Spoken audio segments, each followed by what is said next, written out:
Nityanandam, everybody. I'm once again here for part 5 of Anahata Chakra from the Guaranteed Solutions, which is this one here. And it's a book written by His Divine Holiness Bhagavan Sri Nityananda Paramashivam. And I'm actually going to continue reading. I'm on to now page 78, actually 79. But we started a few days ago on the chapter which is Anahata Chakra, and it means that which cannot be created. Is also Anahata Chakra is located in the heart center. Okay, so this gets blocked by attention, need, and approval seeking, and we're just going through. I'm just reading through the book and a couple of pages each day, and seeing what kind of clicks come up, what kind of insights come up whilst I'm actually sharing the whilst I'm reading the book. Okay, so yesterday where we dropped off was it was all about, so this is the last line. It is not an expression of the existential energy in you.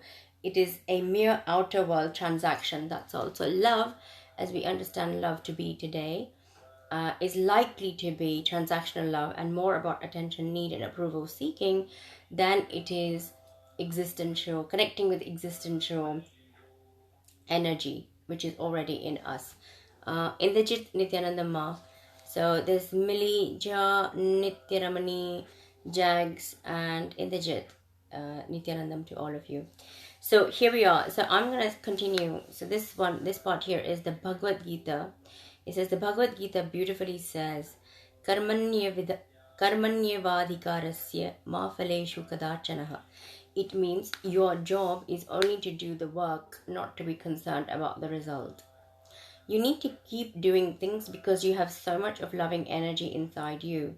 You can just exude energy without any reason or any expectation. When you are like this, you are not bothered about the results.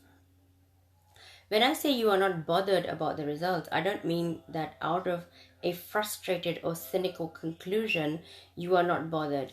What I mean is you don't even know to expect results because you are continuously moving and expressing your blissful inner energy, that's all. So we can't even say that you don't expect results. You are just flowing joyfully, that's all. This flowing energy is real love. Interesting. Well, we were talking about how do we recognize. Yesterday we were talking about how we recognize existential energy. So you are just flowing joyfully, that's all. This flowing energy is real love. So anytime where we are feeling stuck in a relationship, or we are feeling suffocated, or we're feeling bound, then that definitely cannot be the flowing energy of love. So it cannot be love. That which is stuck cannot be love. That which is flowing is real love. Okay, so this flowing energy is real love. I'm repeating the words from Bhagavan. How to tell the difference between transactional love and existential energy. When you start expecting from other people, there will be no end to it. And let me tell you, the most difficult thing is to satisfy all the people around you. I'm sure all of you that are watching, that are going to watch, I am sure you've gone through this experience where you're like, you know what, I just cannot please everybody, so let me just drop it. But how many of us have actually spent so much time, life, energy in wanting to make sure that you've satisfied everybody around you? I remember organizing a long time ago. I was organizing my wedding. Of course, I'm divorced now, but a long time ago when I organized my wedding, the food that people, I was like, how am I going to make sure that everybody enjoys the food? Everybody enjoys the ambiance, everybody enjoys the music, everybody enjoys the travel there, the location, the time of the year when the wedding was.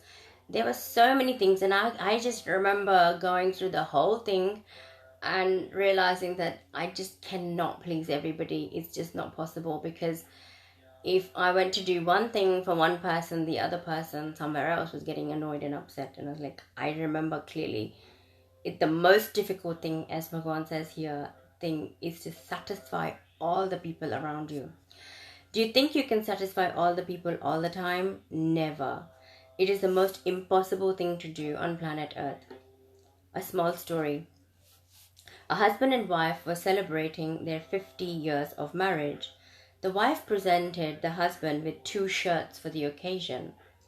He was very touched and declared that they would go out for dinner instead of cooking at home.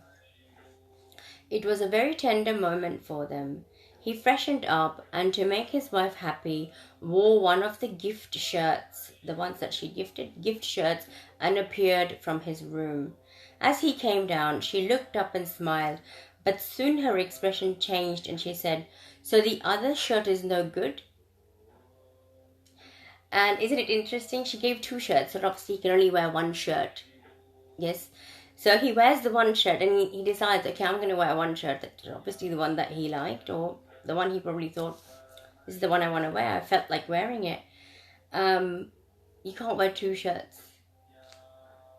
So because he wore 1 shirt, that means automatically the conclusion from the wife is, so the other shirt is no good.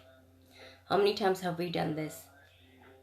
It is not possible to make another totally happy. First of all, you satisfy yourself.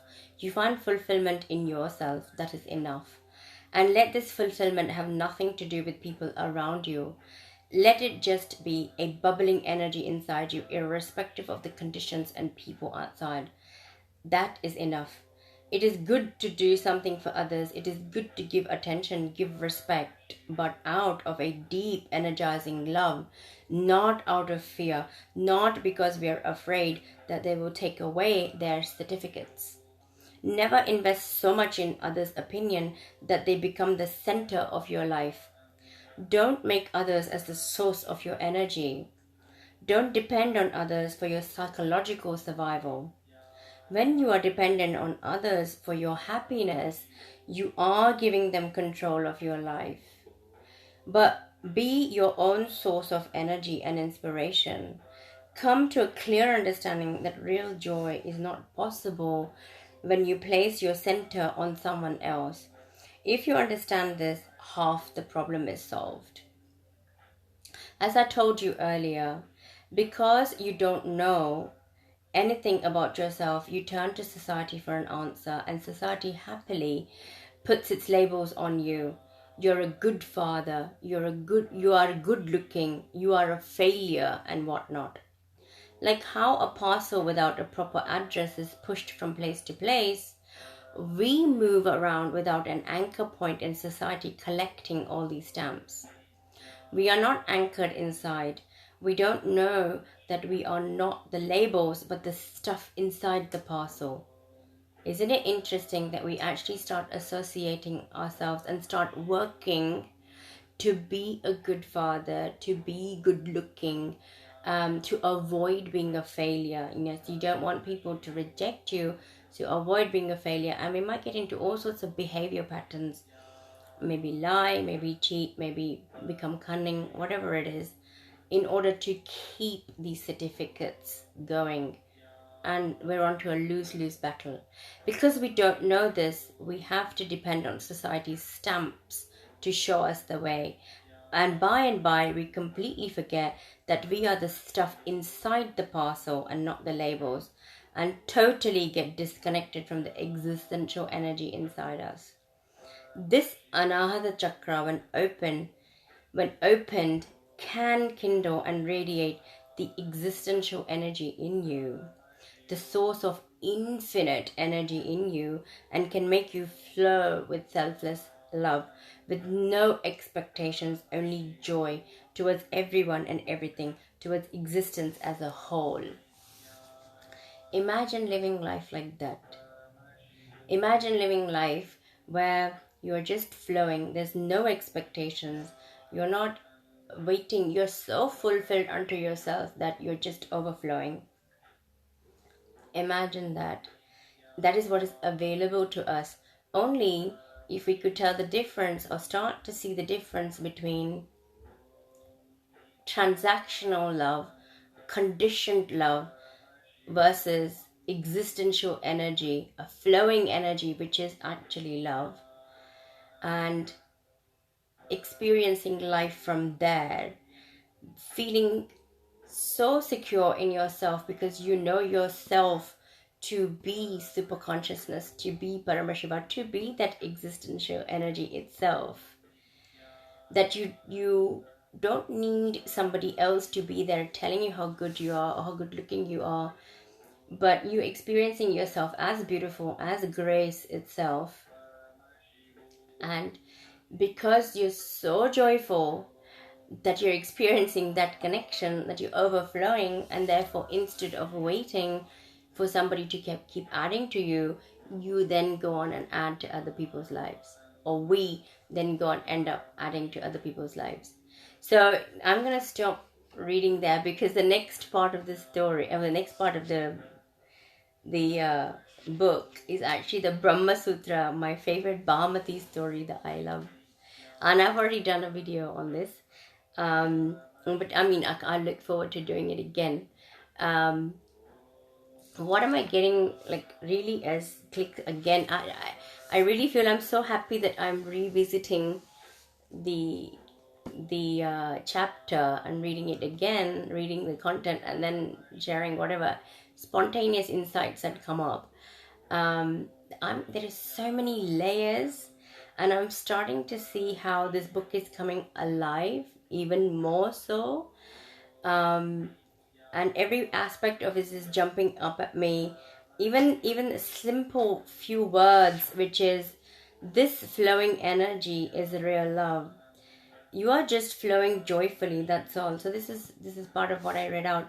You are just flowing joyfully. This flowing energy is real love.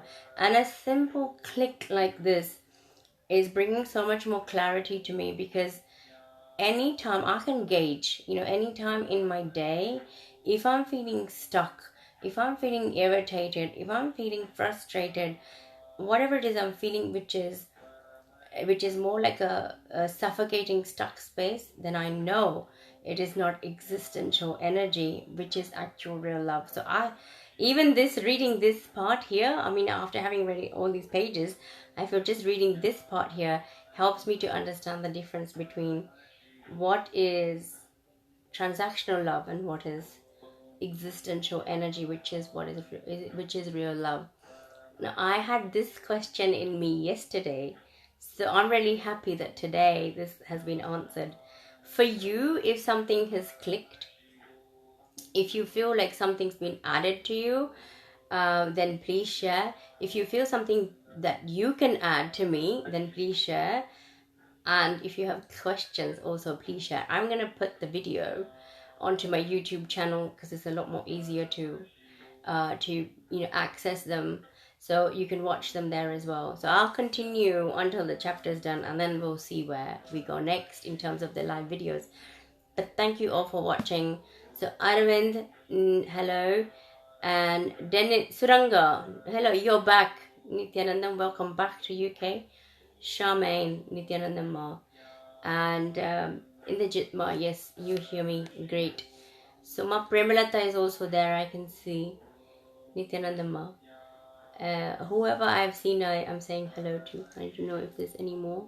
Carmen Alvarez, Nityanandam Ma. Good. Thank you so much for watching.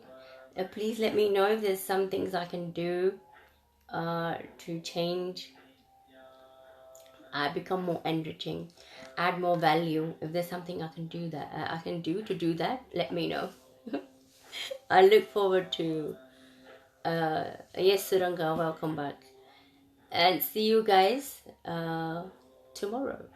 It looks like this, like 10 o'clock at night for me seems to be a good time where I can just quietly do the videos. Take care, see you tomorrow.